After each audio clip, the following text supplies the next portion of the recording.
War ಮಾಡ್ತಾ ಇರ್ತಕ್ಕಂಥದ್ದು. ಅಮೆರಿಕದವ್ರದ್ದು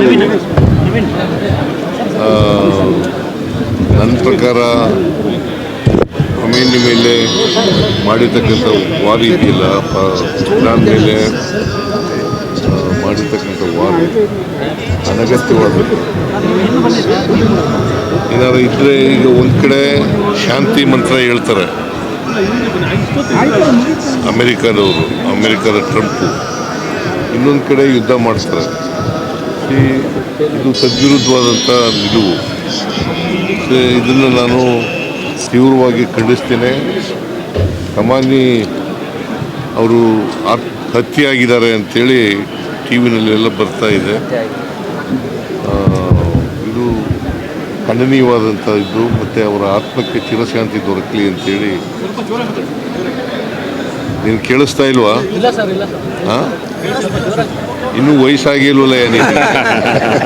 ಬಸವರಾಜು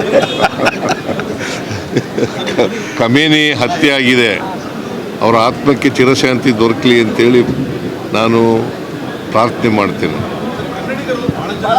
ಅದಕ್ಕೆ ಹೇಳಿದ್ದೀನಿ, ನಾನು ಮಾತಾಡಿದ್ದೀನಿ ನಾನು ನಮ್ಮ ಚೀಫ್ ಸೆಕ್ರೆಟರಿ ಜೊತೆಲೂ ಮಾತಾಡಿದ್ದೀನಿ, ನಮ್ಮ ಪ್ರಿನ್ಸಿಪಲ್ ಸೆಕ್ರೆಟರಿ ಜೊತೆ ಮಾತಾಡಿದ್ದೀನಿ, ಡೆಲ್ಲಿಲಿರ್ತಕ್ಕಂಥ ನಮ್ಮ ಅಸಿಸ್ಟೆಂಟ್ ಕಮಿಷನರ್ಗೂ ಕೂಡ ಮಾತಾಡಿದ್ದೀನಿ. ಅಲ್ಲಿ ಬಂದಾಗಿದೆ, ದುಬೈನಲ್ಲಿ ಬಂದಾಗಿದೆ ಏರ್ಪೋರ್ಟು. ಅದು ತೆರವು ಮಾಡಿದ ತಕ್ಷಣ ಅವ್ರನ್ನ ಕರ್ಕೊಬರೋಕ್ಕೆ, ಸೇಫಾಗಿ ಕರ್ಕೊಬರಲಿಕ್ಕೆ ಪ್ರಯತ್ನ ಮಾಡ್ತೀವಿ. ಹಾಂ, ಹೌದೌದು. ಭೋಜೇಗೌಡರು ಕೂಡ ಅಲ್ಲೇ ಇದ್ದರು, ಅವ್ರ ಜೊತೆ ಮಾತಾಡಿದೆ ನಾನು. ಭೋಜೇಗೌಡರ ಜೊತೆ ಮಾತಾಡಿದೆ, ಆರಾಮಾಗಿದ್ದಾರಂತೆ, ಹೋಟೆಲ್ನಲ್ಲಿದ್ದಾರಂತೆ.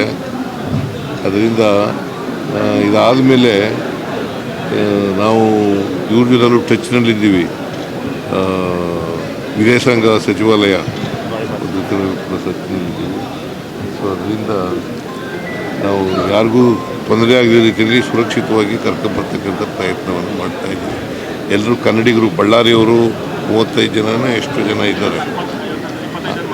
ಹಾಂ, ಅದೇ 52 ಅಂದರೆ ಬೇರೆ ರಾಜ್ಯದವರು ಇದ್ದಾರೆ. ಸೊ ಅವ್ರನ್ನೆಲ್ಲ ವಾಪಸ್ ಕರ್ಕೊಬರಲಿಕ್ಕೆ ಪ್ರಯತ್ನ ಮಾಡ್ತೀವಿ. ನಾವು been in touch with the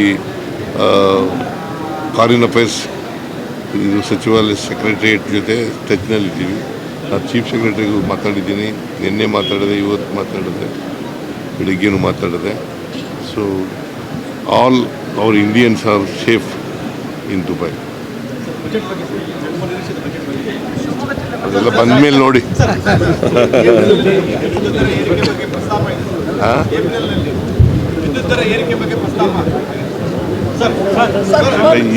ಈಗಂತೂ ಸದ್ಯಕ್ಕಿಲ್ಲ.